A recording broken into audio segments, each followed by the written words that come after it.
My review of the Moby Grape album 20 Granite Creek. It was released in 1971 and produced by David Rubinson. So this album I would have got probably like around December of 2019. It's a harder to find album, like most of their stuff is. This copy I got on eBay probably, I don't know, probably like 20 or 30 bucks. It's like, I think from Japan, so I probably can't even see it there, but it's got like Japanese writing. So I don't know if this is like an official CD or not, but the packaging is pretty nice. I don't think this is like a great sounding album, so I don't know if that's just this version or the album in general. I guess I have listened to it on YouTube before, but I can't really remember what that sounds like. I think the production of it's just kind of not the best, maybe because of like when they were like recording this. I don't think it was with like a huge budget or anything. I'm not even like sure what label they were doing this for. But yeah, this was apparently recorded in a house as a reunion album after the band broke up after Truly Fine Citizen. This has all 5 original members on it. I'm not really sure how much they're all involved on each track.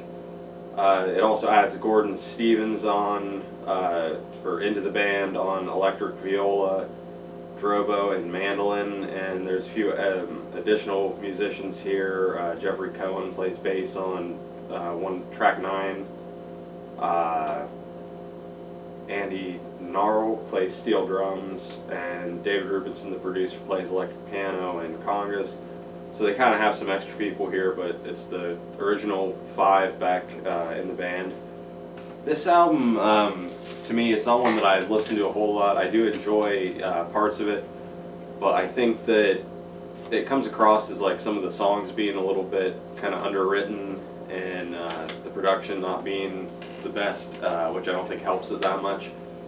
And also, like, I think kind of a problem with these guys in general is that they write really, well, I mean, it's probably not a problem for everybody, but they write like really short songs.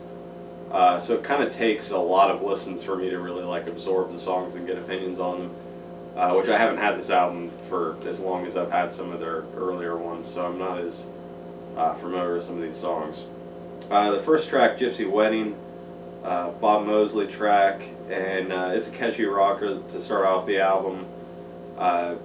Wasn't too big of a fan of it at first, but it's really grown on me. I think it's a catchy song, kind of goofy, which is a lot of this album doesn't seem to take itself that seriously, which these guys kind of never really did, which is a good thing. But it also, I guess, kind of with just the general feeling of this album, kind of makes it come across as a little, like a little rushed and like maybe a little underwritten. But yeah, Gypsy Wedding I think it's a pretty strong opening track. The second track, I'm the Kind of Man That Baby You Could Can Trust, kind of a long title, a song by Jerry Miller. This one, another one that has kind of goofy lyrics. It has some line about "do the funky chicken" that they keep like singing in the background vocals, so that's kind of silly, but it's not like a bad song. Really, it's got some cool things in it. I like the guitar. I think the band sounds good overall. I just wish the production was like clearer so you could hear the individual instruments better. But overall, not a bad track, not one of my favorites. So the third track, About Time, by Don Stevenson, the drummer. This is kind of a weird song, but I actually really like it. I think it's got a good vocal, catchy vocal melody. It kind of starts out with like just the vocal and the guitar, and then when the other instruments comes in, like the song completely changes and gets this like steel drums going on, and just a really weird like change for the song, but I think it's pretty cool, and I like that one a lot. The fourth track, Going Down to Texas, Peter Lewis song. This one's kind of a catchy short rocker. Band sounds really good on it. It's got some cool sounding bass. I like the drums a lot. Got some cool guitar. So this one's another kind of minor highlight for me. The fifth track, The Road to the Sun by Bob Mosley. This one has got some cool bass in it. I like the instrumental part pretty well, like overall. I think the vocal melody to the song's kind of like awkward and a little weird sounding, but I've gotten used to it, and the more I listen to the song, the more it grows on me and the more I like it. But I still just something about like the way he keeps incorporating the Road to the Sun into like the song. It just kind of comes off as awkward a few times. The sixth track, Apocalypse, another Peter Lewis song. This is my favorite track on the album by far, and has been since the first time I listened to the album. Kind of a strangely like dark song for them lyrically. It's pretty catchy. It's got this kind of cool, trippy atmosphere, cool guitars in it, cool drumming. I like the vocal, just a really good song. And this, it's probably the only song on this album that I would say would have been like a highlight on their first 4 albums. The Chinese song is the only Skip Spence song on here. It's an instrumental. Where like the kodo, I think is how you pronounce that, is the main instrument, which I actually think that's from Japan, not China, but I'm not sure. That's what it said on the Wikipedia machine. I can't really say I'm like that familiar with any like Asian musics or their instruments or anything like that. But I've always thought it was like cool sounding style of music. I think it's a really cool sounding instrument. So I like this. I could see people really hating this and being like, oh, this is stupid and repetitive or whatever, but I think it's a pretty cool track on here. I like it, and kind of a minor highlight for me. The 8th track, Roadhouse Blues, Jerry Miller song. This one, kind of a country rocker. You can hear the electric viola a lot in it. It's got some cool guitar.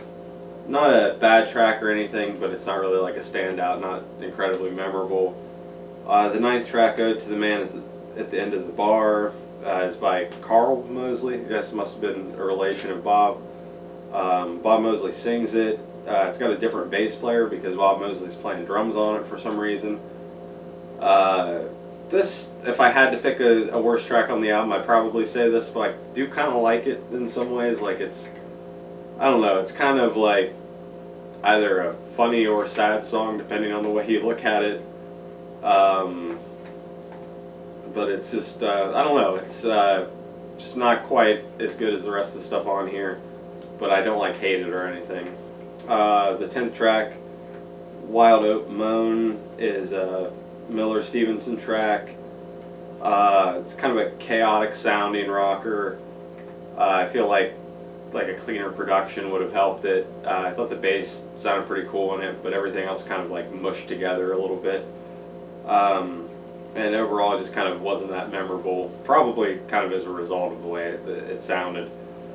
The 11th and final track, Horse Out in the Rain, Peter Lewis song. This is another one of his kind of weird, dark-sounding tracks, which I think he was pretty good at that style, and I like this one too. It's not as catchy as Apocalypse, but I think it's a good closer, and another one where you can hear the weird electric viola sound. So 20 Granite Creek, I think that this is an album that you should listen to if you've listened to the first 4 Moby Grape albums, and if you like them, especially if you like 69 and Truly Fine Citizen, then you'll probably find some things on this album to like. I don't think it's their best album, but I don't think it's a bad album either. It just doesn't quite have the heights of their first 4 Columbia albums, although Apocalypse I think would have been great on any of those albums. That's the only song on here that I think really equals anything on those albums. The rest of the stuff on here, I think a lot of it seems a little underwritten. Like maybe they got together too fast and made the album or something, but I'm glad they did make it because it does have some good stuff on here and definitely worth checking out if you're a fan of the first 4 albums. But I would not start with this one.